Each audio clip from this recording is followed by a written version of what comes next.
Is going on, Collecting Keys crew? Welcome to this week's Friday Focus episode, everybody. If this is your first time here, the Collecting Keys podcast is the show where we teach you to make massive income, not just passive income, with your real estate investing business. And on these Friday episodes, we do a quick deep dive into a random thought or idea or something from the week that just like is in a short monologue style of episode that, allows us to, do a little bit of a deep dive on something as like a one-on-one host. So sometimes this will be me, sometimes it'll be Dan, sometimes we do these little deal case studies. But either way, these are our short Friday episodes for you guys to enjoy. If you aren't familiar with me, I am your host, Mike DeHaan. And you can follow me on Instagram at Mike_invests if you kind of want to see what I'm about or what I look like. And I'm mostly known as the guy who burned the bridges from my engineering career a few years ago and then ultimately bootstrapped a multi-seven-figure real estate company despite having no previous real estate experience. So I have a bunch of different podcast episodes and everything out there about that. If you want any of those, shoot me a DM at Mike_invest on Instagram. I'd be happy to point you in those directions. Anyways, over the past 5 years, I have been focused almost exclusively on residential real estate, but currently we are under contract to buy our first commercial property. And I figured a great episode for this Friday Focus today would be to dive into the 3 primary lessons I have learned so far as we go through the process of buying this commercial asset.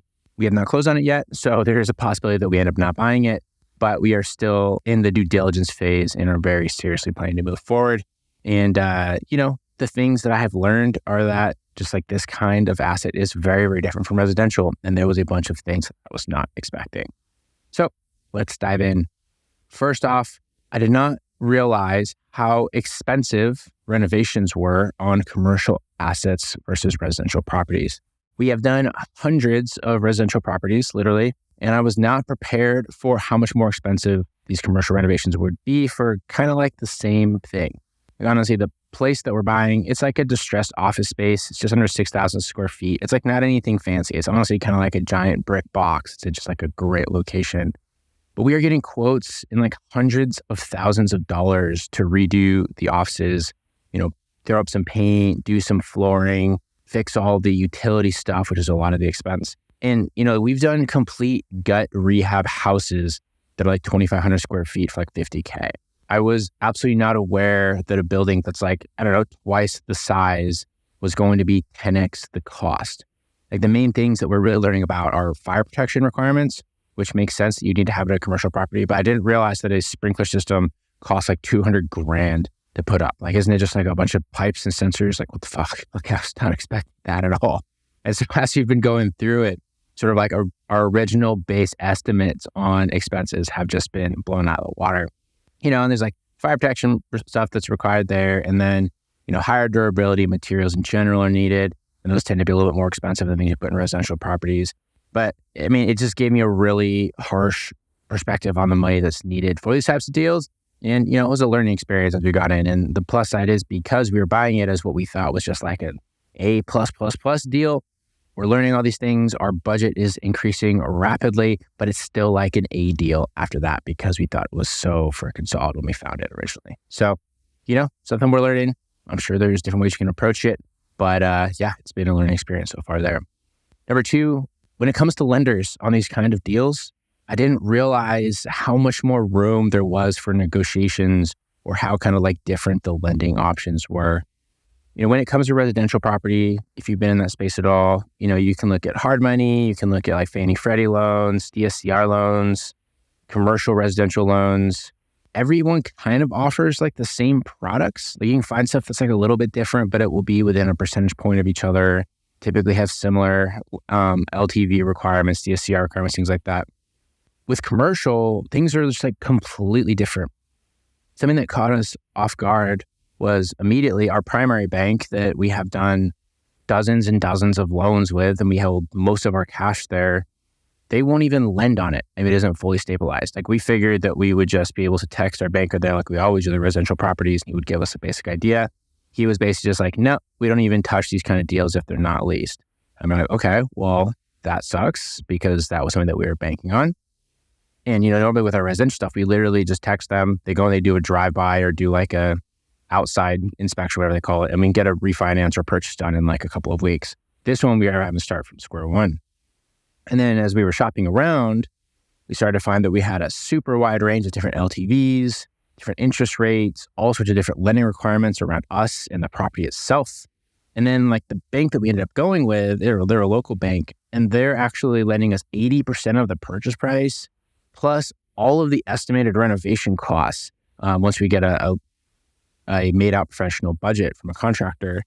And that's despite it not being leased. And that's like such a stark contrast from our other lender that we have a very, very good track record with that won't even touch it. We have this new lender that doesn't even know us. They hadn't even seen our tax returns, so we started working with them. And they're like, yeah, we'll basically fund the entire thing plus the renovation for you without even sort of a proof that this property is valuable. It's not leased at all. And I mean, you'd be very, very hard pressed to find a bank to do that on the residential side. But on the commercial side, I mean, there's just different options. So it's so important to make sure that you're shopping around and nurturing these relationships, okay? So that was the second thing. Very, very interesting to sort of go through that and sort of see what exists in that side of the space. The third thing, the level of the service providers when it comes to commercial properties is so different from residential. You know, from like the contractors, to the lenders, the property managers, brokers, you know, whatever. They're so much more professional in the residential space, right? You know, we're not working with like whoever like had a pulse and decided to show up to work that day or answer my call regarding the deal that we're trying to close. You know, people are responsive. They work fast. They're very to the point.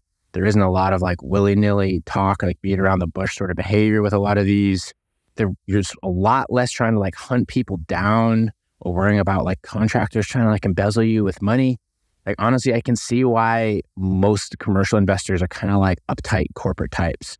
You know, like they've never had to not be, you know, they've never really had to get their hands dirty.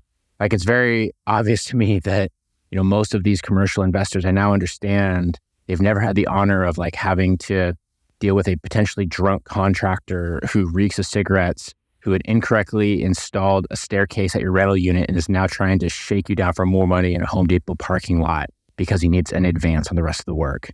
And if that sounds oddly specific, it's because it is. And that is something that has absolutely happened to me. Okay. If you're on the commercial end, that just doesn't seem to be a thing. Like, you're working with like legit companies. Probably also why it's more expensive. But I will say it is very tempting to just stay in that world and not have to deal with some of the weirdos, especially on the project side.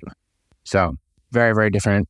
Same with the lenders, same with the brokers. Like, it's just a whole different vibe. And it's been very refreshing overall from our past experience from residential. So in case you're curious what we're planning to do with this space, we are looking at either turning it into like a co-working type of space where we would basically rent office suites, or we are also looking at basically establishing it into larger office suites and trying to find some long-term tenants with it. Because like the neighborhood it's in has a lot of smaller businesses that need sort of smaller office space because most stuff nearby is like really big. Or we also have a couple of triple net leases that we are looking to potentially put in this property, and they would be able to renovate and do what they want with it. And that would just be the ideal situation because then it would truly just be passive money at that point. So, you know, still trying to figure it out. But either way, we've been learning a lot of lessons along the way. So anyways, that's what I have for you so far. Once we get it closed and start operating, I'm sure I'll have some more lessons for you, and I'll do another episode at that point. So what are your thoughts on commercial real estate? Are there any gotchas I should be watching out for? Send me a DM at Mike_invest on Instagram, and I'd appreciate any insights that you have. Like, seriously, I'm very open to learning new things. Don't be afraid to reach out. Let me know if you think that it's probably something that I should be thinking about. Anyways, I appreciate you listening to my Friday ramblings. You all have an awesome weekend, and I hope you don't die or have something terrible happen. That would make a real bummer for your weekend. But appreciate you all listening, and we'll talk to you guys next week. See ya.